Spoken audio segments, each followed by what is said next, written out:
the Ascension Series. My name is Stephen North, and I'm here with Jenny Schiltz, and our focus is on delivering information that is regarding the Ascension and topics to help people regain their self-mastery.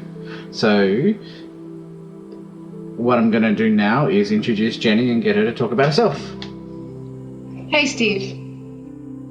Hello, how are you? I'm good. So one of the things I want to talk to you about, I had a really amazing experience last week. I was just beginning to wake up, but I was completely awake, kind of doing that whole laying in bed, not really wanting to move thing. And I noticed in front of my third eye was a door. And it was this very ornate, circular metal door with markings on it. And I'm seeing it, and I realize that I'm, like, etherically, I'm standing in front of this door, and I'm standing there just waiting for it to open. And it wasn't opening. And I hear very clearly, put your hand on it. And I kind of felt silly, and I was like, okay. And I put my hand on it, and it slides open. And I was like, wow. And I go out, and I look, and I'm into a room, and there's seats, and there's windows everywhere. And I realize that I'm on a ship. And I'm on basically like an observation deck. And I see my highest aspect there, and I go walking up to her, and I'm like, what's going on? And she's showing me the earth below, and there are ships everywhere, more than I ever thought possible. And it's amazing to me that we don't really see them in our skies, that there's so much cloaking going on. And so when I did ask her, I said, are we looking at mass landings? Because I had read a couple channelings and for some people that said mass landings were going to happen. And even though it didn't resonate, I thought, well, let me ask. And she said, no. She said, there will not be mass landings anytime soon because of the fact that it would create mass panic and fear. We're such a conditioned society that it would be like Independence Day if ships landed. Everyone would want to go to war with them. There would be no dialogue or discussion because there would be just so much fear. So what I was being told was that there is a lot of contact being made right now. And it's basically on individual basis, group basis. And this is through like meditations. This is through dreams. This is through journeying. And that's how they're getting their messages out. That's how they're starting to normalize working with beings outside space and time. Yeah. So I thought that was really fascinating, and it was really neat to see. And then at that point, Sananda and a few of the other masters, Kuan Yin, comes walking in, and members of my team, ones that I work with all the time, come walking in, and I was really happy to see them, mainly because the clarity of this particular experience was high def. I mean, there was no fuzziness. It was unbelievable. And so I'm talking to Sananda, and he's telling me that there's a little bit of a problem going on. That quite a few people have gotten lost in all the chaos that's been going on the planet, in the United States in particular with the election. And so he went on to talk about the issue of the savior complex. And part of the savior complex is that there are groups that firmly believe that ships are going to come and land and take them off planet. And what he was saying to me is that is no different than the Christian rapture. Because neither one allows us to take full responsibility for our creations and to clean up our own messes. The magic pill. The magic pill, exactly. And, so it's also, not only is it just kind of the easy way out to say, okay, well, a ship's going to come and take me, it also gives away our power. It gives away our own power to say, no, I can change my reality. I can change my day-to-day. And then once I change my day-to-day, then I can work on extending it further and then further and further until I'm really actually moving and shifting what we consider reality. If we feel that someone's coming to save us, we're not going to do that work to become that master. And that's part of the problem. Then you have the whole elitist thing, because whether it's ships are coming to take me off or it's the Christian rapture, it's very much the belief that I am special, I am better than, and therefore I will be saved, and the rest of the world be damned. And that's not really accurate. No. So I go ahead. I've seen this over the past few years, this sort of thoughts and mentalities and how Christ is returning and he's going to save humanity and all this sort of stuff. Yeah. And it really is the giving over of your power to someone else. And then he talked about there's another aspect to the Savior complex that quite a few of us have entertained, and I know myself I have, and that's that being the Savior to someone else. And the issue is that if you wrap yourself up into, I have to save people, the one that you're not saving is you. I have experienced that in firsthand. Yeah. I think we all have. I think it's a phase of this where you start to understand things and you go, I can help people, I can save them. But in many ways, I look back at my personal experience and I see that those times where I was in that savior mode, I was really just not dealing with my own crap. It was so much easier to help someone else than to help myself. Yep. And then as I finally sat back and said, okay, this is killing me. It's killing me financially to do this. It's killing me energetically. Emotionally, this isn't working for me. And I started to shift, and then I started to deal with my own stuff. I was able to then come from this other place of, we all have lessons, and to save someone from their lesson means it's a softer lesson, and softer lessons are longer lessons. So what I learned from that was that by taking away someone's lessons, you're intervening with the whole process. Exactly. Well, and you could be making it longer. So, here where, you think you're doing all this great stuff, you're making life easier for someone, but what if in the end it means that the lessons have to continue and maybe even get stronger for the person to see their own stuff? And me wanting to save them for my own selfish purposes then inhibited their own learning. There was an experience that I had just this weekend, I believe, and one of the biggest concerns when I was talking to this person was that I was taking away their lessons. If I stood in and did something about it. Yeah.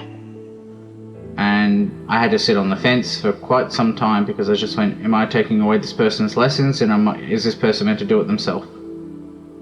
Right.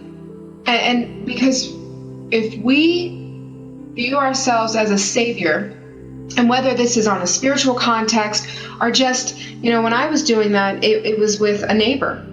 I was always bailing the neighbor out. I was always helping her, lending her my car, doing this, doing that, to my own detriment. So when I was doing that, I really, it wasn't so much that I was even seeing that she needed these lessons. I was doing it so that I felt better. So that I felt that I had a purpose and I was helpful. But that was really all about me and not all about her. Yep. I understand that. My experience was, and there's a story that's attached to this going that I tried to save this one particular soul during the portal of Atlantis. I've been trying to save her ever since. Yeah. And whilst it's just a story, what I found is that I kept trying to be supportive and always be there for this person and not really there for myself. That whole friendship ended up being so terrible and pulling away that what led after that, when I would say the ending of that friendship, brought on the death of ego. Oh, that's very interesting. Yeah. That makes a lot of sense. It was a very unstable period of time during that during that friendship. It was very interesting. Like, I was watching myself just buying gifts because he wanted to feel important, or buying love, and really wasn't, like, you don't even understand it. And that's what I find interesting, is that you don't understand what you're doing when you're doing it. Mm-hmm. Yep. Very, very fascinating. But if you take that step back and you go, okay, what am I really doing here, and who am I doing it for? Yeah. And that was when I realized I was doing all this for myself. I mean, technically I was helping other people, but I was completely doing it to make myself feel better because I was lacking. I mean, and you wouldn't think of it. That's what I find so interesting, is that at that moment of time, we weren't experiencing it. We wouldn't have the awareness to know that we were doing it. Exactly. And that's what I find so intriguing. Yeah. And I think, well, particularly as healers, it's a lesson you have to go through so that later on you have discernment, and then you can step back and say, okay, this is their lesson. And, people misinterpret these type of things when they're said to mean, well, what do you mean you don't help people? No, it's very similar to when there's a homeless person on the street. I very rarely will ever give money because the thought is, well, they might use it for drugs or something like that. But I'll give you a hat. I'll give you a granola bar and a water bottle. Yeah. And that's help and not enabling. Yes. So it's not that you ignore those in need. You just make sure that you're not feeding into whatever their issue is so that they can step back and see it. Yes. Yes.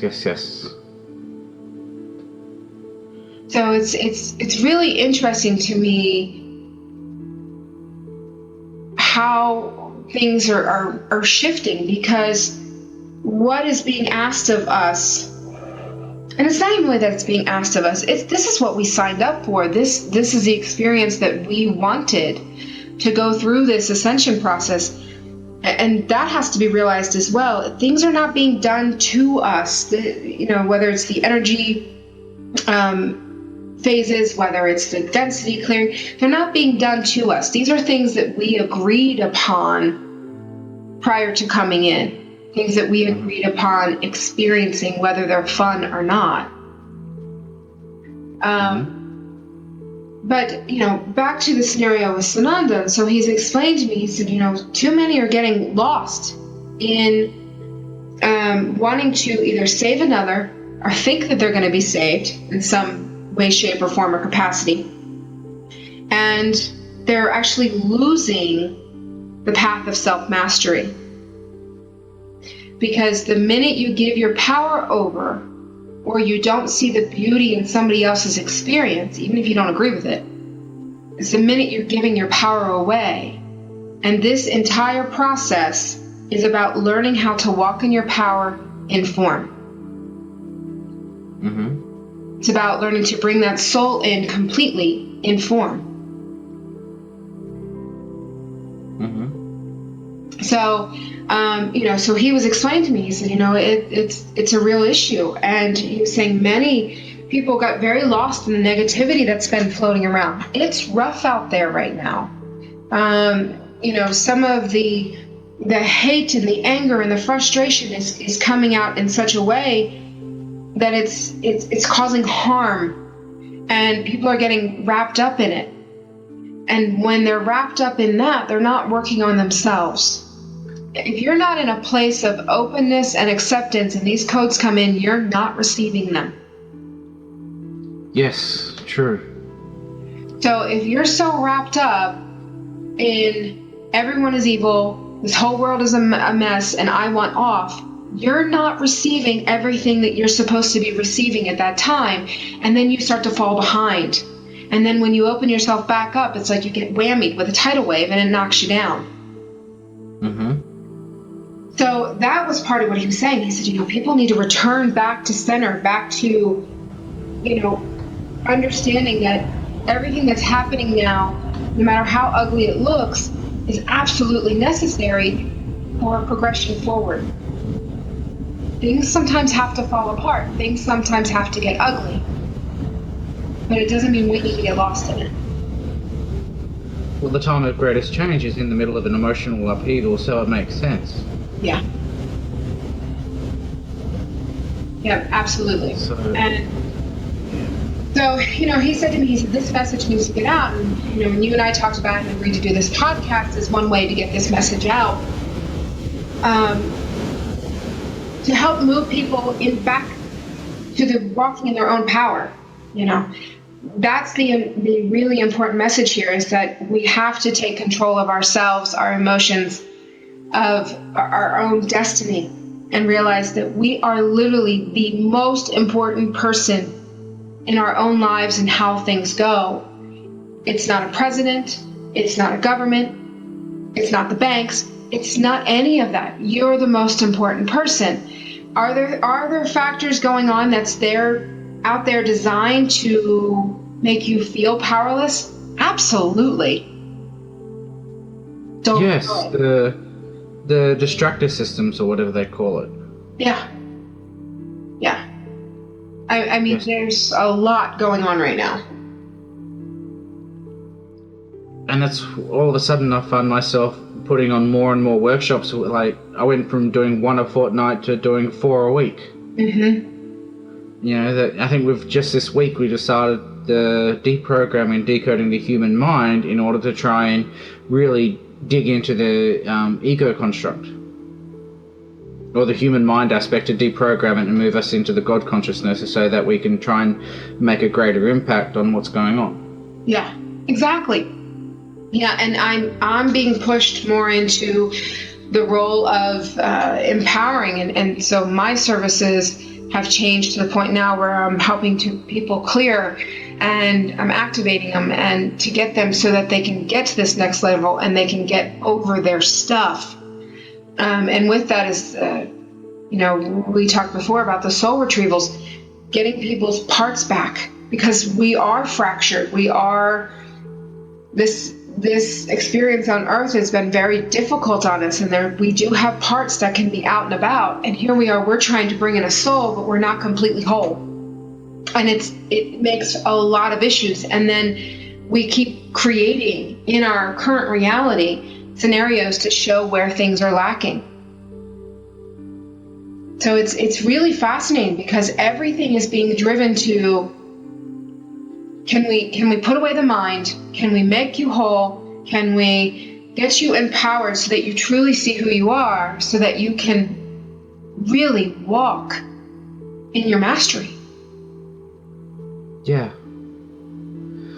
One of the things that I find interesting, and it's something that I've noticed, is that when we get to these, I'm going to talk about the teaching aspect, when people are sitting there promoting these old methods, these old teachings of come to me, I'll fix you, and you spend these thousands of dollars, it seems like they're just spitting in the face of those that have walked this path, and then, those that we refer to as masters.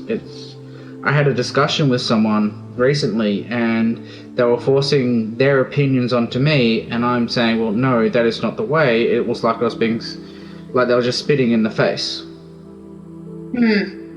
And it's like there seems to be a lot of, I'm not sure a lot of, it's just in my own observations that people are not understanding what these old teachings are and what the new teachings are.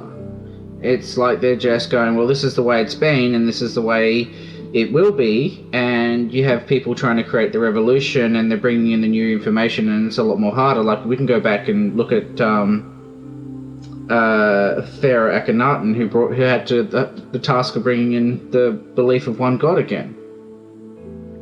And if we bring ourselves back to today, we've got the teachers bringing in the new information, the masters bringing in the new information, and this same information is also being delivered in the spirit guide realm, which is also trying to create the revolution as well. Yeah. Well, I mean, even things like, we look at the chakras. At one point they were all spinning clockwise, and then the next point it was like, okay, they shifted and they were starting to go counterclockwise, and then you eventually get to a point where they're pulsing, and there's healers out there who are saying, no, your chakras are going the wrong way, and they're literally trying to spin them in a way that they think is appropriate. And when I do a chakra class, I'm telling people, I'm like, put your hand on someone's chakra and ask the angels to show you exactly what the chakra should be doing for where the person is in their growth and development. Yes. Allow that to be your guide, instead of this blanket. This is what is happening. Mm-hmm. And so, and when people do that, they're like, oh, and so they're realizing that, some people are spinning one way, some people are spinning another, some people are no longer spinning. One of the things, and this is why I stopped, I can't remember where it was. It was at a little psychic fair, and I had a little booth there. And I was just doing my own thing, and people weren't responsive to what I was doing, so I pretty much sat there and having a chat to one of the channelers that were there all day long, doing psychic readings and stuff. And she was saying, I was overhearing a conversation, and the lady walked in. She goes, I'm coming in, and my work is all about getting people's chakra spinnings. And a lot of people are coming in with their base chakra not spinning, so I spin it back up. And I really had to bite my tongue, because watching the teachings that are coming through now, a lot of the chakras have stopped. Mm-hmm. And my first thought was, if I have someone that was going to say, I'm going to stop your chakra stopped, I'm going to spin it back up again, I'd rather punch them in the face kind of thing, because it's like, well, you've just cleared out all your lifetimes of karma and debt, and that's why it stopped, because in the solar plexus and the heart chakra is where all your wounds are. Yeah. So if you've cleared it out, you don't want to spin it back up again, because you've got to do it all over again. So that's a theory that I heard somewhere. It makes, I don't know if that's accurate or not. But it makes a lot of sense. I know that, I used to take a pendulum and check my chakras every morning. This is back like 2012, 13, and I was so enthralled with the chakras. I didn't know anything about them prior to that. And all of a sudden one day they were all going the other direction, and I was panicked. What had I done wrong? I totally went into my mind of, how is this possible that they were one day all going clockwise and now they're all going counterclockwise? So I sat there trying to get them to spin back the other direction, and I kid you not, it was like an hour. And then finally, it was as if the guys were looking at me like shaking their head, like, are you kidding me, lady? And they said, will you stop? Leave them alone. And I'm like, oh, so there's not anything wrong? They're like, no, there wasn't. And so then they had to go back to being clockwise. Back to being counterclockwise at that time. And then they stayed that way for a very long time, and I stopped checking them, It was just something that really enthralled me at the time. And then, we were talking to, I guess it was Rebecca Dawson, and she was talking about, she's like, they pulse. And I got out my pendulum, and I was like, holy crap, they do pulse. And it just depends on where you're at in this evolution. And that's what this is. This is evolution. We haven't done this before. So everything that we've learned before isn't necessarily going to match up, because we're changing so much. Yeah. So it's very much, okay, we've got to stop giving over our power to other people and their beliefs, even if it made sense at a time. But if it no longer makes sense for you, let it go.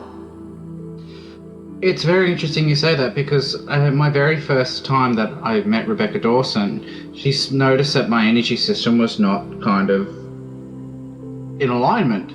So when I had a session with her, what they had to do was rebuild my entire energy field. Well, not entire. They had to repair the energy field, because those that the healers that had worked on it had never come across this energy type before, and did whatever thinking it was human. Oh, very interesting. So what she saw was that around the head area or whatever, it was completely out of alignment, so they had to repair it. So because they didn't know what had been done. So that was one of the very important moments one of the many important moments that on my journey. I'm sure. And when she did the channeling session, she was saying that the reason why that had happened is because the people had not seen this energy type before. So they don't know what they're dealing with, so they just assumed that it was normal like everyone else. Right. Right. The incarnate, like the mind level of the incarnate was just not aware of it. Right, and it just because they haven't encountered it before. And we look at these children that have come in, and energetically they're different. And yeah, if we try to change them into what we think is normal, we're going to mess them up. I've been through that path. So we've got to kind of make a new normal, and then realize that normal is going to change too, because we haven't done this before. Yeah. And it's very much the flexibility of allowing things to shift and change as they need to, instead of putting dogma on it. The ascension process does not need to become a new religion. And I see where people are doing that, where people have created dogma. Well, you must not do this and you must not do that. And there were things that totally worked for me that may not work for someone else. And that's what we have to realize. But if I told someone, well, pineapple juice is what you need to get you through this particular phase, it worked for me, but just because it worked for me doesn't mean it's going to work for you. But if I told you in no uncertain circumstances that it's going to work for you, it then becomes a dogma, and it stops you from listening to you. Yes. And I've walked this path as well, when you become very reliant on what other people say rather than what you believe. Absolutely. And I think this is where they turn around and say, go within, because you've got the information on yourself, because you're the authority on who you are. Mm-hmm. Yep. And to think that we're all the same, energetically and systematically, it's not really accurate.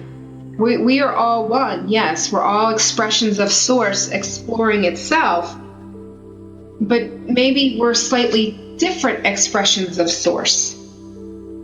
One of the things that I asked, because it triggered me, because like the whole topic of spirit guides is self-guiding self, and I just went, well, hang on a second. If self is guiding self, why do all these things have different personalities, different experiences?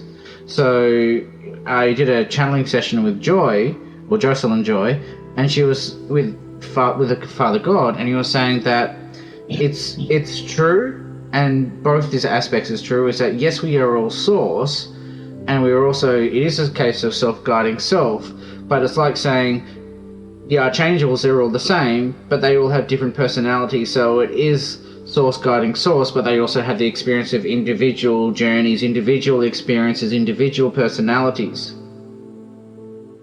But that makes complete sense.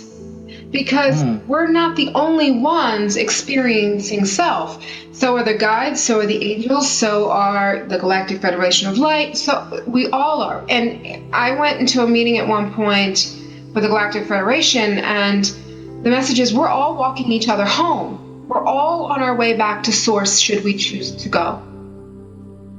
We're just different expressions of Source. And it was really neat, because in this particular meeting they said, never put any of us on a pedestal. We're no different than you. And for me it was a really interesting experience. And they said, if I ever come in contact with a being who wants to put themselves above me, turn my back.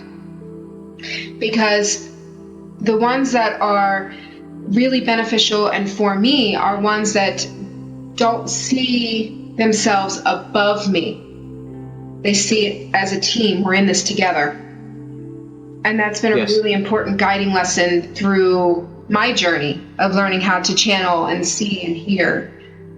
And it's one that I've kept with me. And I will say that only at the very beginning did I have those who wanted to dominate and be better than, and then I just discarded them and went on my way. So they really didn't give me any major trouble. But if I had given in and seen them as better than me, they would have stuck around to teach me a lesson. That's very interesting, because I've had I actually, when I got introduced to Amy, I started putting her on a pedestal, and she turned around and said, no, do not, we are the same. So I want you to introduce me as Amy North, because as we are twin flames, we can be married together in this incarnation as spirit and incarnate. Okay. So, and then she said, another thing that I've learned in this incarnation is that you are the same, and that, you know, all the Ascended Masters and all the angels and all this thing are just brothers and sisters. Mm-hmm. Yep. Rather than, you know, it's like they're there in spirit form, bringing us information to teach us more, to help us, to guide us home. And they've said themselves, so Rebecca Dawson, that there will come a time in the planet's evolution that there will be no need for the Ascended Masters, and they'll come in and incarnate and join us in the party. Makes sense. You know, and you and I have both come across those who hold aspects of the Ascended Masters already. Yeah. We come across quite a few. It's blown my mind. You know, it's like you sit there and you think that there's one incarnation of one specific Ascended Master, but then you find that there are many. Many. And if we can look at it, instead of it being a person, let's say Kuan Yin, instead of her being this particular one person, what if her energy is a signature that it can then be given to multiple people so that they can then embody that particular energy signature? You know what? This is something that I learned 2 years ago, when there was this one, everyone was really caught up in this group into past lives. I was this person in this past life, and they're always trying to outdo each other in each past life. Like, and one person goes, well, I was Mother Mary in a past life. And about 40 other people were saying that they were Mother Mary. And I just sat there in one drunken night, and I was just, by the way, I don't drink anymore, but I was really drunk. And I started to sit there going, there's something really wrong about this. Okay, so let's assume that this past life regression that they did bring up the memories of Mother Mary, but there's like 40 other people. There had to be a school. So what I saw was that Mother Mary is running the school in the Magdalenes, and she is sharing aspects of herself and her memories to these people, so these people can go and teach others. It makes sense to me. So when they do this past life regression, they pick up on her memories, because they're coming from like that aspect of themselves is shared with many. Yeah, that does make sense. You know, but I think as part of this phase, and you may have gone to this phase, I know I did, is what I call the angelic phase, to where you realize that you too hold angelic energies. And for me, it was Archangel Raphael, and I actually merged with him. And I was told very clearly by the guides, do not stop here, because you are so much more than just him. You are so many more different aspects out there. And so I find it interesting, because I do see where people are like, but no, I know that I am Archangel Michael, or I know I am this. And I'm not going to ever tell them they're not, because they are, but they're also more. Mm-hmm. So it's... Gosh, I can tell you my first introduction to Archangel Michael, holy crap, that was something different. I think it was around February last year that someone was able to identify a portal within my energy field, and he turned around and said to me, and when he was like working on it, and he goes, I don't really work with archangels, but Archangel Michael is coming really strong, really, really strong for you right now, and he's cleared it out.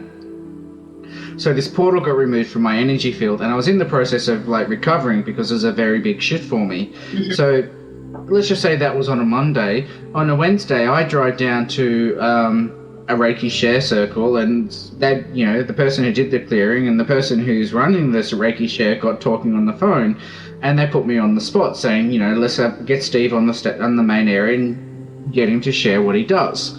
And I'm like, oh crap, I'm on the main, I've just been high spotlighted, so what do I do? So I kind of decided to wing it, and someone jumped on the table, and So I started, breathing together with them, which I don't do anymore. And what the idea was to merge energy fields so I can actually feel what's going on in their energy field. And I started coughing in a specific area. So I then went to their solar plexus or whatever region around the stomach area, and I put my hands there, and all of a sudden this huge energy just comes screaming into me, and I started sweating. And it's like, when I give Reiki, it's like the tap turned on, but this thing was just something phenomenal. I'd never expected it. So that was okay. Everyone was like, yeah, you do something different, that's fine, yep, whatever. And then the following night in the same area, they decided to do introduction to the archangels. So this medium that was calling them in and saying, this is Archangel Raphael, this is Archangel Samuel.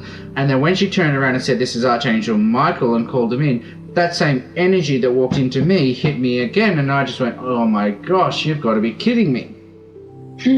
So we then did an archangel, and this is when I just started really discovering who my spirit guides were, who my connection was. So we did an Archangel Michael reading, and Archangel Michael turns around and goes, yes, that clearing was an assignment left over from a previous lifetime. That was all okay. You'll soon learn that we've worked in many places, all over the universes and omniverses and whatever you want to call it. And he goes, and if necessary, if need be, I will walk in and do the work with as a walk-in into you. And it really spun me out. I bet it did. I'm going, what the heck? So when you're sitting there saying that we're all aspects, it's like I truly believe it, because it's just remarkable, and we're all one in the end. Yeah. And we can get really stuck on it, and it's funny, it's like, you can get stuck in the ego with it of but I am Archangel Michael, and then you totally mess yourself up. Yeah. Instead of realizing, okay, this is an aspect of me, fantastic, thank you, and move on with it and incorporate into who you are. It was only 2 weeks ago maybe a little bit longer, when I was having a conversation with another friend of mine, and we were talking, and I mentioned the name Lady Portia. She says, I am Lady Portia, and my twin flame is Saint Germain. And then I mentioned Lady Nida, and she's also Lady Nida is an aspect of myself. And I just went, what? But that makes total sense to me. Yeah. And the way that they described it to me was that we each have petals to our soul, and we incorporate themes, masters, guides into our soul. So, and the reason I say it's themes is because one of mine is the Divine Mother. It's the Blessed Mother. But to another culture, it's not Mother Mary. The Divine Mother is someone else. But it's the same theme. The same consciousness. Same consciousness, just different names. Our human mind wants to label it and classify it and, slap a Walmart sticker on it. But that's not how it works. It's an energy stream. We're so used to the solid and the physical and individual beings that we don't always get energy streams. But the same energy of the Blessed Mother is the same energy of the Divine Mother in another culture. When I had a random session that wasn't even planned, but may have been planned, but may not have been planned, I don't know, with one of the Aboriginal elders, what she said to me struck me as absolutely profound, and it really triggered something within me going, I need to look further into this. What she turned around and said is that she said a name. She says, there's someone behind me, and mentioned the Aboriginal name and said, this is one of our ancestors. You know him as Sanat Kumara. And I just went, whoa.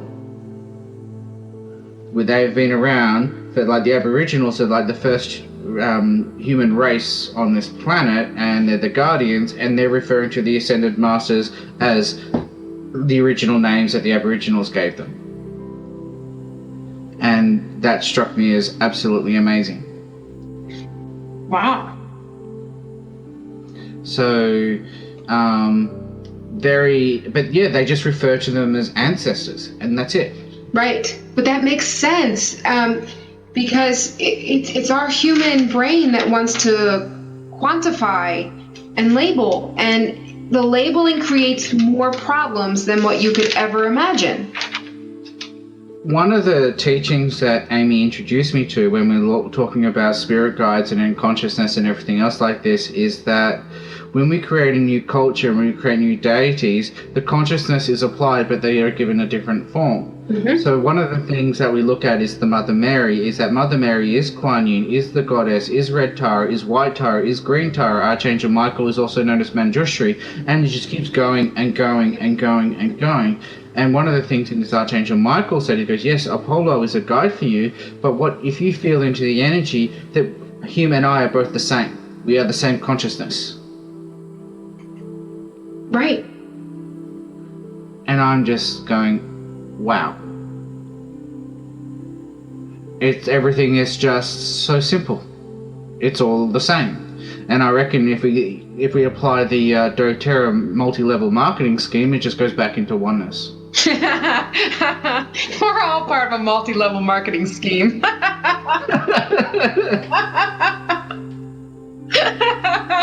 Oh, that's fantastic. Can I sell you some dish detergent?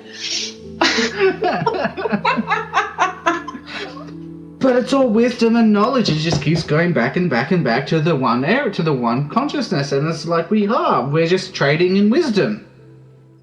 That is essentially it. It really is. The problem is that the human gets involved and then things get messed up, and then you have people saying, but no, I'm this person and I'm that person, instead of realizing, like, dude, we're so much more. Like, I don't even think we can truly comprehend who we are.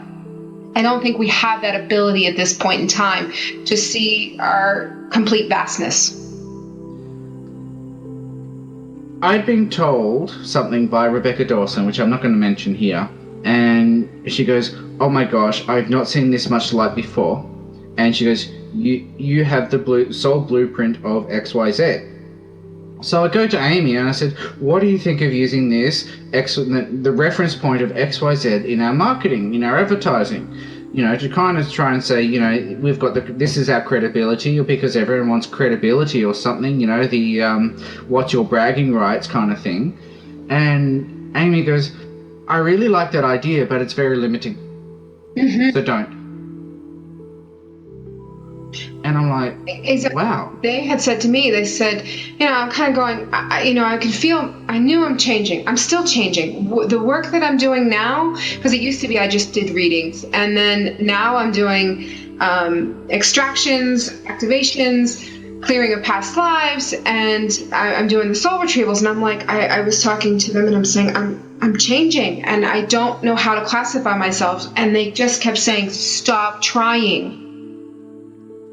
Because if you classify yourself, you're putting yourself in a box. And I'm going to tell you, my box is wide open right now because I am seriously changing in every moment. The abilities that are coming forth they're just amazing. And I'm finding they're coming forth. They're coming forth whenever it's needed with a particular client. Like, yeah. Yep, totally get it. You just, I get it. Okay, I'll shut up now because, I totally get it. Yeah, so, if we put ourselves in a box, if we label ourselves a certain way, then we're limiting our own potential. This is where I've been and I know we're really name dropping this person today, where I've been so grateful of having the friendship with Rebecca Dawson. Yeah. Because when I was doing my business case for, to get the government funding so I can no longer work for the unemployment scheme and try and focus on developing this business and learning about business and how to do business cases and all this sort of stuff, marketing plans, advertising, one of the biggest one of the biggest issues that I had was, how the heck do I advertise? How do I define myself? And I ended up having a discussion with Rebecca Dawson as like a mentor kind of thing, going, how do you do it? Because the biggest problem that I had was that here we are developing a fifth dimensional business, trying to make it fit into a third dimensional structure, and it doesn't work. Mm-hmm. Because one of the things that she has always said is the best thing for you is to stay undefinable. Right.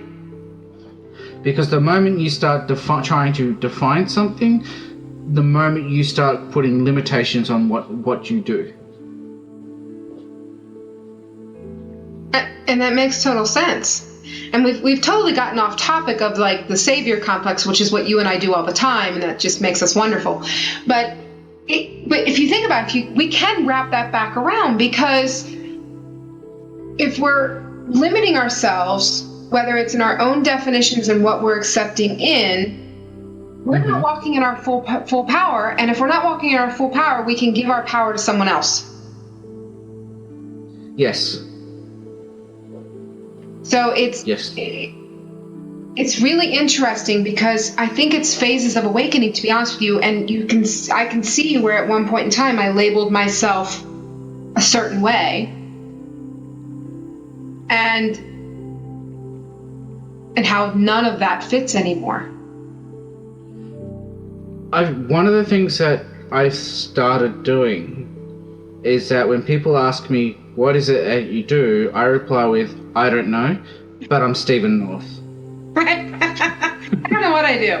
I don't know. It just comes to me, and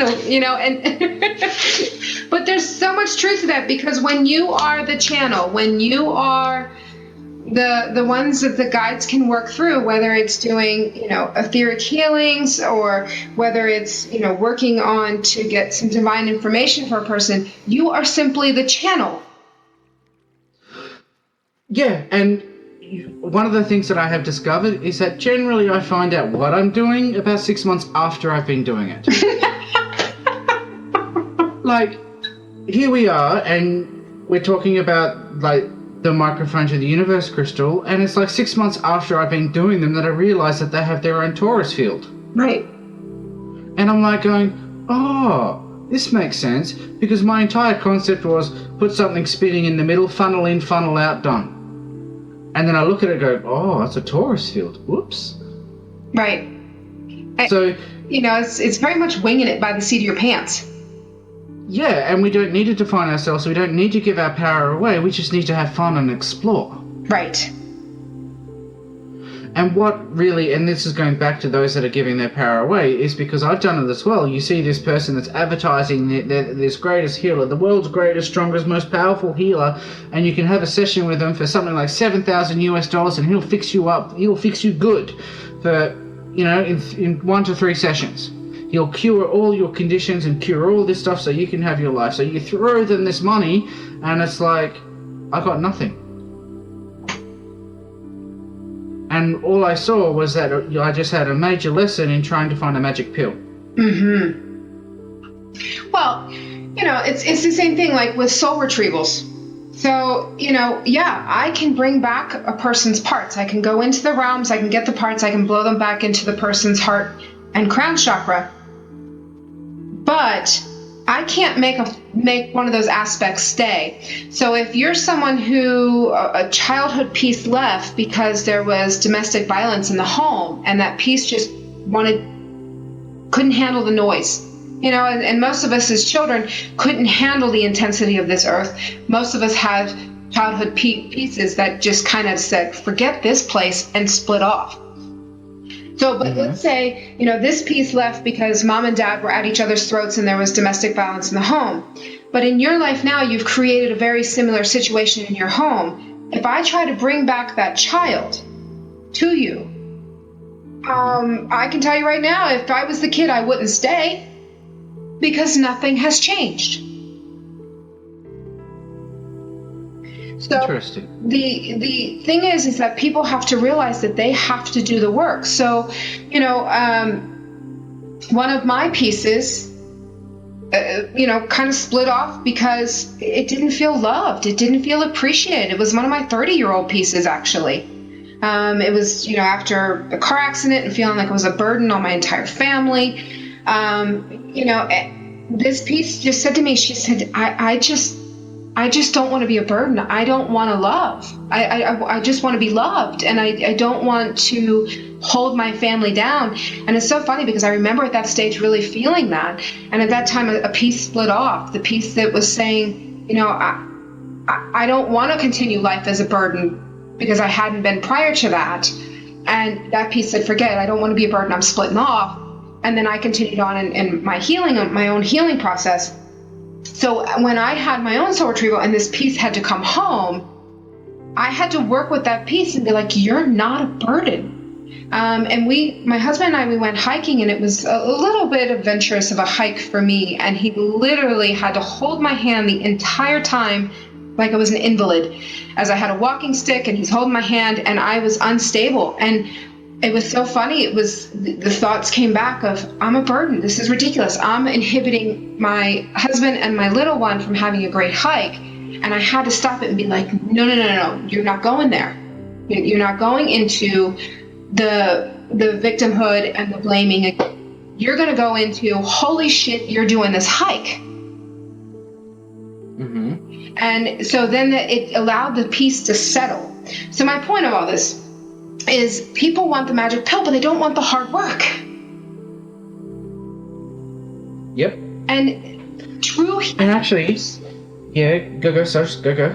True healers don't actually heal you. They just remind you of who you are. So whether or not they blow pieces back in or they fix an energy field, it's all about reminding you of who you are so that you can continue the healing going forward.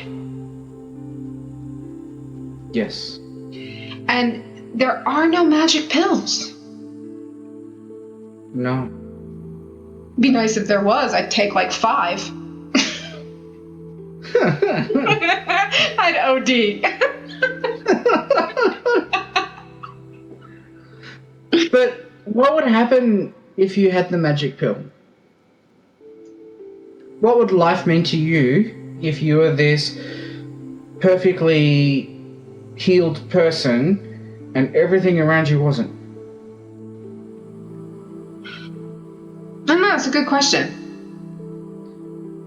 But see, I think my definitions of what perfectly healed person has totally changed. 10 years ago, it would have been someone who was thin and beautiful and athletic and on top of the world and making a ton of money. That would have been the definition. And now my definition is my goal is to love the ever-living crap out of myself so that I can walk in my true power. That's my goal. That it would be the magic pill for me. So it's totally changed. Mm-hmm. So I don't know. What's your magic pill? I don't know. Sitting on a beach. I've always wanted a yacht so I could sit on the beach. Wait a minute, that makes no sense. Because you can have a yacht, because when it gets stormy, you jump in the yacht and just get thrown around. I don't know. I really don't know. It's like, I used to think that having wealth was really good, and then but having that, and you've got to work for it, and it's the Monday to Friday 9 to 5 ritual of waking up in the morning, going to work, and just having so many different things. And now I've just remembered what I wanted to say about not wanting to deal with the issues, and I'm going to go back to that because what I found and what I'm finding in my own observations in the medical system is that they're so GPs are so quick to prescribe antidepressants to help people that are wanting to look at dealing with emotional issues and upheavals that they're experiencing through hardships, through traumas, through whatever. And I'm finding that I don't think this whole concept of antidepressants is a really good idea because it numbs the pain, it keeps us stable, and then all we start doing is just functioning in a mundane ritual rather than dealing with the emotions or looking at the issues. Sometime in 2014, 15, somewhere in there, I actually walked away from the medical system and started looking at the holistic aspect because it's like the antidepressants didn't really work. I was giving my power to the medical system, saying, they labeled me with ADD, ADHD, bipolar, whatever, all these bloody conditions that don't even exist because it turned out to be after all these years that it was really a vitamin B deficiency. And it was just the same symptoms, but the body couldn't handle vitamin B and break it down, so that it bring on these onset of symptoms. Anyway, so what I'm finding is that a lot of people are being caught up, especially in these hard, challenging times, and they're being given the antidepressants. So what I'm finding now, because of the legislation saying that you must have seen a doctor, I'm having a hard time trying to say that, well, I did have assistance during this struggle, but I didn't go to the doctor because all the doctor wanted to do was give me drugs. Right. And it seems that there is a lot of control and restrictions in the medical system of people trying to step into their power because they have the authority on how your health should be. Yeah, I can see that. I mean, I take antidepressants of the view a little bit differently. I was on antidepressants for a majority of my life. And when I started to meditate and find alternatives for my anxiety, I was able to wean off of them. I can look at them now and I'm very grateful for the years that I was on them because I didn't have the tools at the time to do anything different. And so my depression came out as anger, and no one needs that. So it's an interesting thing. For me, I needed it. It was absolutely perfect. And when I learned the tools to do something different, I did. Yeah. So, when a client comes to me and they're telling me they're on antidepressants, okay, well, let's see what we can do. What can we do to manage your anxiety and depression in other ways so that you feel free enough to get off this medication? Because we also have, then on the other end of the spectrum, we have people who are miserably depressed and they're angry and they're not able to peek their head above the water. And then you have the spiritual people saying, well, meditate then. You can't. So sometimes you do need that bridger. But if we take a bridger and then we beat ourselves up for taking the bridger, then we've just messed everything up. So I think when we look at the medical system, there needs to be a little bit of neutrality. Not everything is bad and not everything is good. And if you're taking antidepressants because you need it and you see it as a good thing, it's going to be a good thing for you. If you see it as in they just want to drug me, this stuff is poison, guess what? That's exactly what it's going to do in your body. So, my view is a little bit different. It really is, and I know that it's not a popular view, but it's just from my experience. So my thing is, what I wish the medical system would do is teach alternatives to. Okay, so you got panic disorder, you're depressed, you're anxious. What can we fix? What vitamins do you need? What about meditation? What about increasing exercise? What about all of these things before applying someone with medicine? So there needs to be that holistic approach, in my personal opinion. Yeah, so true. Because what I found for me is that I had so many questions and I didn't get enough answers, so I went to walked down another avenue to the whole holistic approach, where I started finding more and more answers. Mm-hmm. And then I just went, well, I refuse to walk down the whole drug therapy regime. Why are you so quick to hand out medication? Why is there no training on how to work with the emotions? Exactly. So it's not that I vilify the medication. It's that I think that it's just a tool. It's just a tool, and it should be a brief tool. Just one to get someone clear enough or numb enough, depending on which it is, so that you can then take a step back and look at your life and make true changes. But if you're in absolute panic mode, you're so stressed that every little instance, your jeans rip and it's a nightmare for you because you are just tapped out. You have nowhere to go with your stress level. If something can bring the stress level down so that you can breathe, then it's essential. Yeah, it is essential. I mean, when they gave it to me the first time, the only reason why is because it was just some scan that said you don't have serotonin, so we'll give it to you. Sure.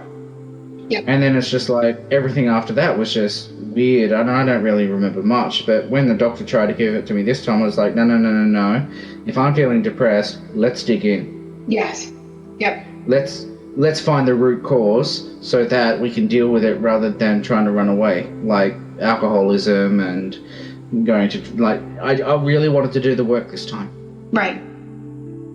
In my view, it could very well be that the clients that I have that are on antidepressants are doing the extra work. And a lot of times it's like, I'm thinking about weaning off of this because I'm doing okay now. I mean, let's be honest, neither one of us see the clients who are just going to blindly accept pharmaceuticals. Yeah. And not try other methods. You know, that's not the world that we're in. But we do have the issue in the spiritual community of vilifying all pharmaceuticals. I learned that lesson really well in 2013. I was, I'm going to take another drug again, and medical system is terrible. Well, I wind up getting sick, and I tried every herb in the freaking book. I was on Facebook. Okay, well, what do I do about this? I was Googling everything, like, how do I heal myself? The entire time, at the same time, I'm kicking myself in the ass because I'm not able to heal myself.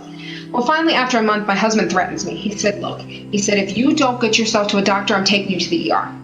So I get myself to the doctor the next day. I had full-blown pneumonia, bad. And I needed antibiotics.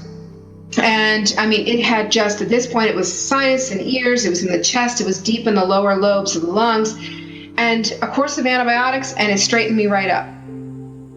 I was so busy vilifying the medical system that I made myself miserable for over a month. So for me, it's all about balance. I mean, if I have a sinus headache, do I run and get antibiotics? No. But if I'm sick, I was running like 103, 104 fevers. Yeah, I'm never going to do something so stupid again. But I had to learn it. Yeah. And I had to step back and go, all these people telling me that I should have healed myself and that there's something wrong with me if I go to the doctor, they're not in my body. And then it's also the realization that, yes, we have issues with our medical system. We know this. It's been taken over by greed and profit. But doctors aren't villains. No. And they truly want to help you. And in many cases, their hands are tied. My sister's a physician's assistant in an ER in the States, and she said, someone comes in with massive migraines, and she, like, every fiber of her being is saying, you need magnesium. And she can't tell them that because it's a supplement and she could lose her license. So she kind of works around it, and she's like, try eating more leafy greens, but at the same time as she's writing the prescription. So yes, there's major limitations, but the people themselves are not bad. Mm-hmm. And the whole purpose of the medical field is to help you when you absolutely need it. We've used it in our culture, particularly with children, more as a crutch. It's that, the minute there's a sniffle, oh my God, they've got snot coming out of their nose, take them in and get an antibiotic. And that's where we run into problems. But to blindly say, I will never take an antibiotic, I will never go to the dentist, I will never go to the doctor, is really cutting yourself off from help that is available. Did you know that in some countries, and I only just found this out on Saturday just gone, they have a clinic where they have a medical GP and a medicine man, and the medicine man will say, this is not my field, go see the GP, and the GP will say, this is not my field, go see the medicine man. Isn't that beautiful? Because neither one is complete without the other. Yeah. I mean, there are times when the body needs assistance. And it could be that you would go out and you would collect the herbs to fix yourself. But that knowledge isn't to the forefront anymore. And to knock yourself up and say, well, I'm not going to the doctor, or I'm not taking this, that's like a dog saying, my stomach hurts and there's grass out there that'll help me, but I'm not going to eat it because I'm not going to let the grass tell me what to do. That's dumb. Yeah, it's so true. And it's like one of the theories visions, I don't know, whatever you want to call it, I'm going to call it theory, that the medical system is pretty much the commercialized business of the ancient druids. Oh, that's interesting. Because the ancient druids, like if you go back to the King Arthur and Camelot period of time, where you had the one that would walk around and do all these herbs and medicines and everything else like that, that's what we're dealing with today in terms of Panadol, aspirin. Sure. No, that makes a lot of sense. Well, they're actually trying in America now. They're trying to figure out how to take THC that's in marijuana and put it into pills so that people will pay for it that way instead of actually, working on, going to a dispensary and getting marijuana or edibles and things like that and self-treating. And they're doing it for profit. Don't get me wrong.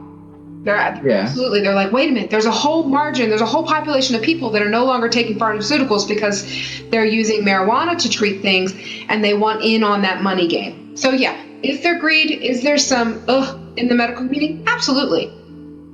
Well, yeah, I think it was in some states in the US when they've legalized marijuana, so Marlboro has marijuana cigarettes. Yeah, I've seen that, but here I'm in Colorado and it is legal. It's recreational and medical, and I've never seen the cigarettes, so I don't know.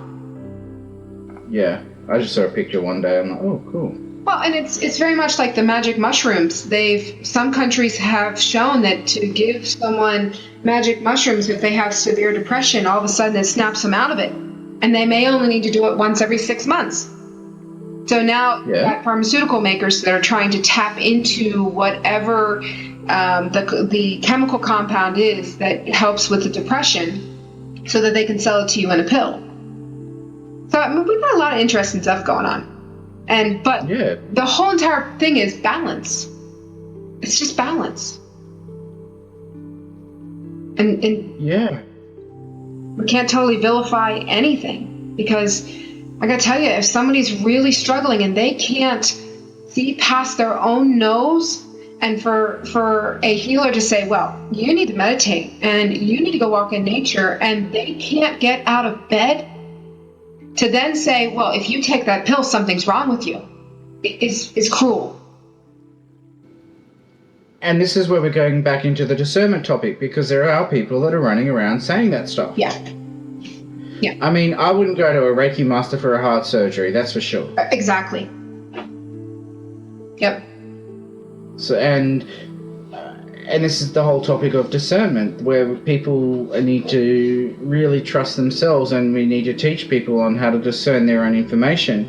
One of the things that flared me up is during the period of the expo that I was presenting at, I was handing out crystals that are attuned to my spirit guide Amy. We were sending it to everyone. We gave out 100 crystals in total on the Saturday and the Sunday of the expo. It was all, and what we were seeing was people's frequency were raising. And we've actually got photographic evidence of what happens to the auric field without the crystal, with the crystal in one hand, with the crystal in both hands, and that's pretty special. That's the coolest. Yeah, it's really remarkable, and I've got to send you these photos. It is just amazing.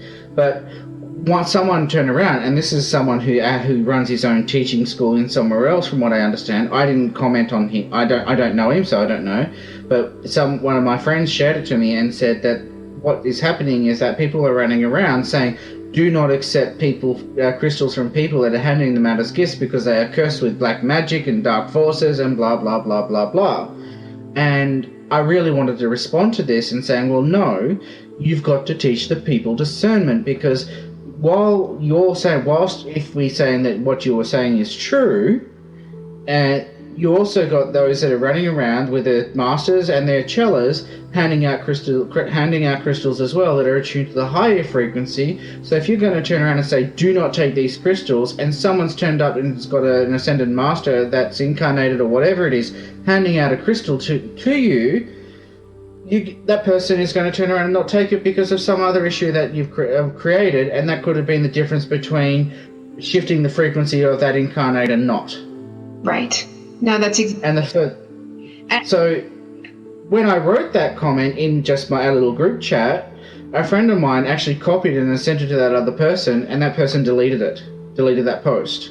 Yeah, because they were coming from a place of goodness, not necessarily fear, but they were saying, hey, there's some crappy stuff going on out there, so don't take anything. Not realizing that to put that fear out there instead of discernment, they could then be blocking the flow of all that's good. And the thing is, it is all about discernment. If you pick up a crystal and it feels funky, put it down. Well, put it down and trust yourself. I don't care what someone says. If it feels funky, put it down. Yeah.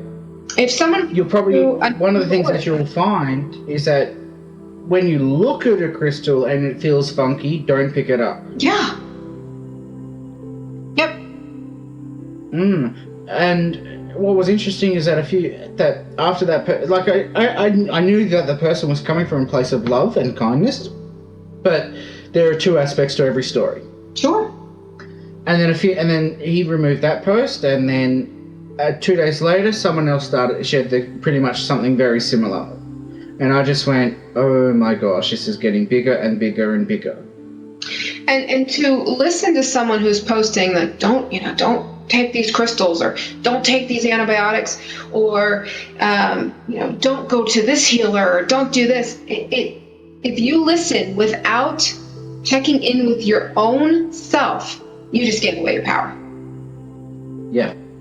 So it's very much everyone has to do exactly what's right for them. We had talked before about diet, and there was a phase that I went through that I didn't want meat at all. I was completely vegetarian. I was really a great vegetarian. It was easy. If I did eat meat, it tasted disgusting. And then I started going through a phase of, I'm really wanting meat. I'm really wanting meat. And I told myself, no, because meat will lower your vibration, and you're working on opening yourself more and more. So a good 6 months went by of me craving meat, and I started eating the meat substitutes, which for women, any type of soy is a freaking nightmare. So then I messed up my whole hormonal system instead of just listening and eating meat. And it wasn't until I fell down the stairs, and I have a spinal fusion. So anytime that you do something like that, it's terrifying because I've already had one fail, and just to hit that ground really hard on your butt and to go, oh crap, did I just misalign this metal and am I now in trouble, is terrifying. And I was surrounded immediately, so part of my team, and they said, are you done yet? And I said, what do you mean? Like, there was no sympathy. And it was, will you please listen to your body and eat meat? Because I was getting so dizzy. I couldn't stay in my body. I was so ungrounded. And doing my work, I tend to unground myself, and I hook into the universal flow, and then I have to ground myself to get back in. But what was happening is I wasn't grounding myself to get back in properly.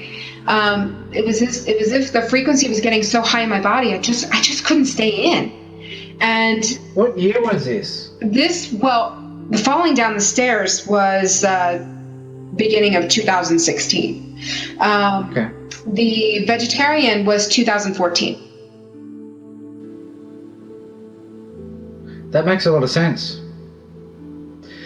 In 2014, I was told to stop eating meat because I had to rapidly raise my vibration. Mm-hmm. Same here. And they said that you do it now, you do it quickly, and then there will be a time when you come and start eating meat again. Well, I didn't hear that whole part about there'll be a time when you start to eat meat again. And I wrapped myself up into the beliefs of what others are saying. And I'm going to tell you, there's two groups right now where there's huge discussions going on about how unless you're vegan, you're not spiritual, which is just crap. Okay, it's just crap, because there's good meat eaters and there's bad meat eaters. There's good vegans, there's bad vegans. It all depends on who you are and where your heart space is, not on what necessarily your diet is. So after I fell down the stairs, the guys are saying, you have to eat meat. And so I just started switching, and I would do, grass-fed beef, and just, I added more of, fish in, things like that. And I just tried to make sure that everything I was purchasing was decent for me, healthy, organic, slaughtered in love as much as possible. And I would, of course, just always transmute the food and ask it to be the highest possible vibration to match me. And a huge change happened, because at that time, once I started and I got my system regulated, I actually started accepting more light codes than I had in a little bit. Because it was almost like they were holding back, saying, we can't give her anymore. She's just going to leave her body. She's dangerous. All of this entire process is going to be done so that you're okay. And I know that sounds funny for, when you're going through some of this physical insanity, that the thought is that it's still not killing you. And so things were held off. And it was after I started eating meat and I got over my own belief system that was given to me by others, but that I accepted fully, then I started seeing the growth again. And I'm like, okay, good. And so now I'm just listening to my body, and I'm finding I'm actually starting to lighten up again. There's been a couple nights this week where I haven't had meat, and that's fine, and I feel okay. But the minute I start to feel that, I'm not fully here feeling, I'm going to go eat a burger. Mm-hmm. And I'm not going to beat myself up over it anymore, because again, we haven't been here before. We don't know what it's going to take. I had that feeling just today, going, I don't feel grounded. My mind is racing. I don't feel grounded at all. Mm-hmm. And then I turned around and said to a friend of mine, does meat ground? Because I really think I need to have a steak sandwich. Yeah. Did you eat it? No, I ended up having a seafood pizza. Did it ground you? A little bit, yeah. Okay. But I know tomorrow I'm going for a big steak sandwich. Yeah. And you may find that you feel better. And, it's such a sticky subject out there, so I'm sure we're going to get some comments on this. Oh my God, how can you do that? The truth is, I just have to listen to my body and my guides. I have to. I have no other option. To do anything less causes me pain. And falling down the freaking stairs. Yeah.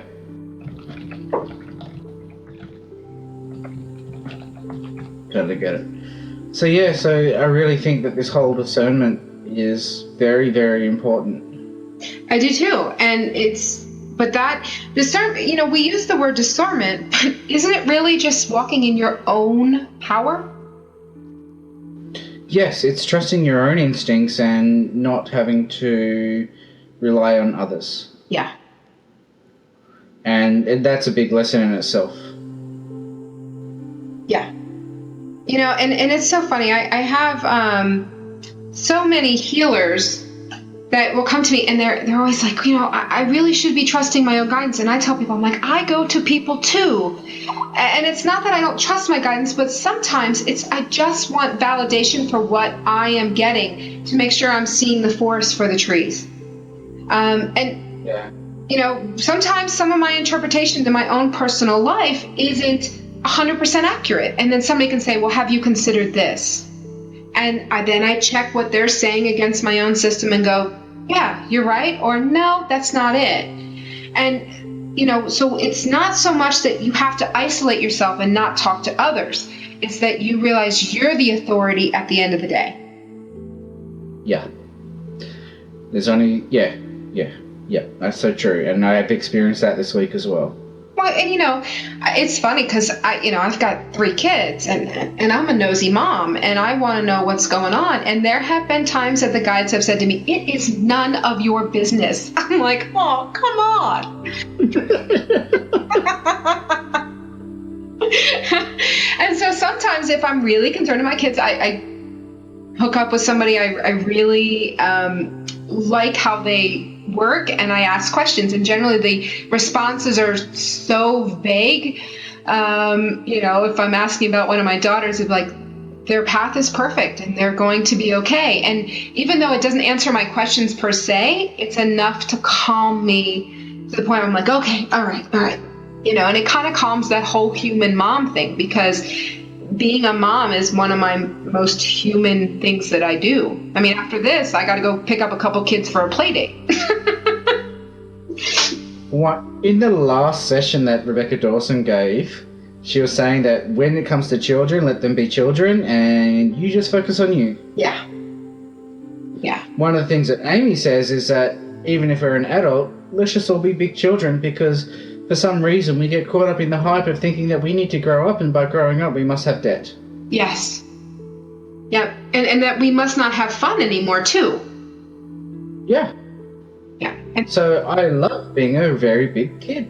Yeah, I do too. And I'm very grateful for my little one, because she came in right at the right time to help me be a child again, and to laugh and be silly and to imagine and play. And so, these kids are amazing. They really are. And, we've joked before that, sometimes if I'm working too much or I'm feeling rough, that little one will come in and, Mom, you need to go outside. You need to go sit with the mother. And I'm like, okay. So it's funny because the wisdom in them is incredible. All right. That sounds absolutely amazing. All right. So I think we should start wrapping this up, yeah? Yeah, I think we've covered every topic under the book. Are you saying there was homework? Yeah. There was lots a of book to homework. read? Yeah, lots of homework. Oh. I don't like reading books. Really? I love it. No, I don't like reading books because it takes too long. I'd rather just go out and explore and experience it myself. Oh, I'm a reader. I like to read. Yeah. I like comic books because they have pictures. That's Maddie. I can get her to read a comic book every day. But it comes to a real book? No thanks. Nope. That's her.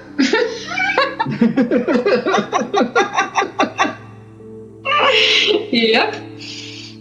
But if I get her to read 20 minutes of a comic book, it's good. It's still reading. It's great. All right. It's almost 1 o'clock here. So... All right. I think we should... Yeah, that was really awesome. I loved it. And I'm sure that there's going to be so much more information that we want to talk about. Yep. And I'm sure that there is so much more that Amy wants to talk about and so much more that your team wants to talk about. Sure. I mean, and we're both open to, if somebody wants us to address a topic, we're open to that. Email us. Let us know. Because sometimes, where we're at in this process, we don't see, those who are at the very beginning, and we may be missing something. So we're both open to receiving suggestions on what we need to address as we move forward in this process. It reminds me of a project that I've been wanting to start up, and it's going, do you remember when you had your awakening? Because how did you get the answers that you were looking for, and did you have someone to talk to? And I'm like, that's a very interesting thought, because I only ever had one person to talk to, and then I met a healer, and then I met a psychic, and then I'm just like, there's so much information, how about we just have people that ask questions? Yeah. Yep. And then it's like we're helping them accelerate through what we spent years trying to go through. Yeah, because it doesn't have to be that difficult. No.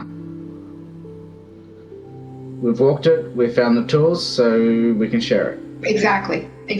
And also just, you talk about when we were first awakening, I mean, the first person I really came in contact with was somebody who was very much into the negativity and there's horrible human beings on this earth, and it slanted everything. And that was part of the discernment, like all the anxiety I felt when talking with this person, I thought it was because of what she was saying. And she said, well, if you feel that, then it's true. And now I know if I feel that type of anxiety talking to someone, it means the information isn't for me. It doesn't match my reality.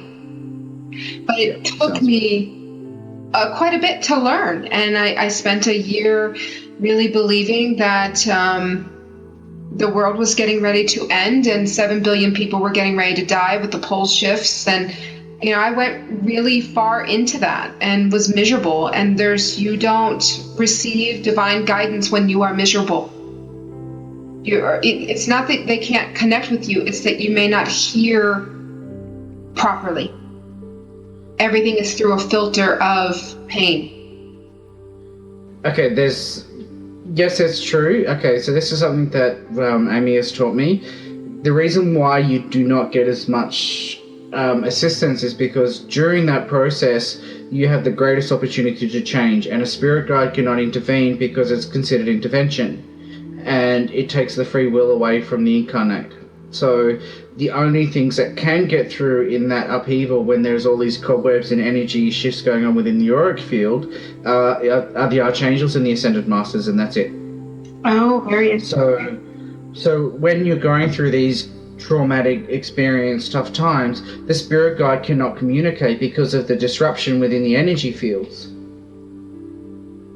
So all they can do is really just say, hey, we're here for you, and it's up to you to make the decision on which path you're going to walk. This is your opportunity to change. So sometimes in that moment, an archangel will have to come forward because they can connect, they can get through and push the cobwebs aside and come and connect to you to give you a little bit of guidance. That makes a lot of sense. Mm-hmm. Makes a lot of sense. Yeah. That's a big topic on itself. But yeah. That's why when you're miserable, you didn't feel like you had much assistance because your spirit guide couldn't connect you, and that's your first line of connection to all these guide realms. Yep, and that makes a lot of sense. And I can even see where clients who are lost in that negativity, and they're so frustrated because they cannot connect, but I can always connect them with Archangel Michael. Yeah. Because he can cut through. He can cut through the crap in the energy fields. Because it's like, imagine yourself. So a lot of the times when we're working on our emotional systems, we're like trying to clear ourselves. It's like white light your energy fields and everything. So imagine that there you are in an emotional upheaval. Your entire energy field is grey, and within that greyness is cobwebs everywhere. So how can communications get through when it's getting all this cobwebs and greyness and everything else like this? Mm-hmm. So the only way that they can get through is one big burst, and an archangel will get in. There we go. Yep, that makes complete sense. Complete. And when they disconnect, the mud goes back.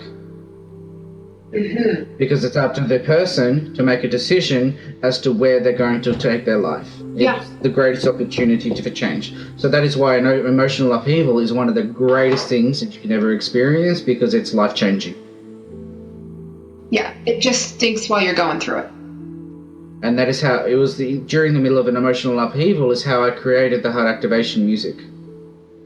Yeah, makes sense. So the greatest creations can come from that very single moment. Well, in order to truly tap into creation, you have to also be in your shadow. Interesting. You have to accept it. I mean, look at some of our great playwrights and some of the stuff that they write. You're like, holy cow. It's because they tapped into and they accepted their shadow. And so they're just exploring it without judgment. Yeah. One of the tracks that I'm going to eventually work on will be working with the emotion of grief. So what I have to do is actually go back and tap into that emotion and sit in the emotion of grief in order to write the music. That makes sense.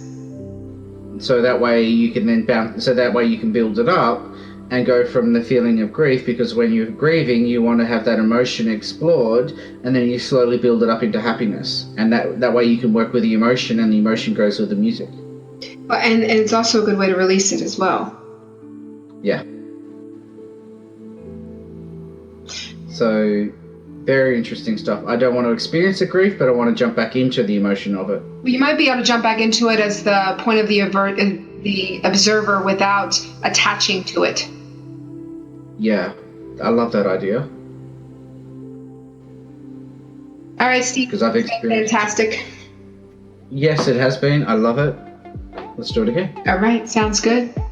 Have a fantastic night. You too. Thank you. Enjoy the day. All right. Okay. Bye-bye. Have fun. Bye.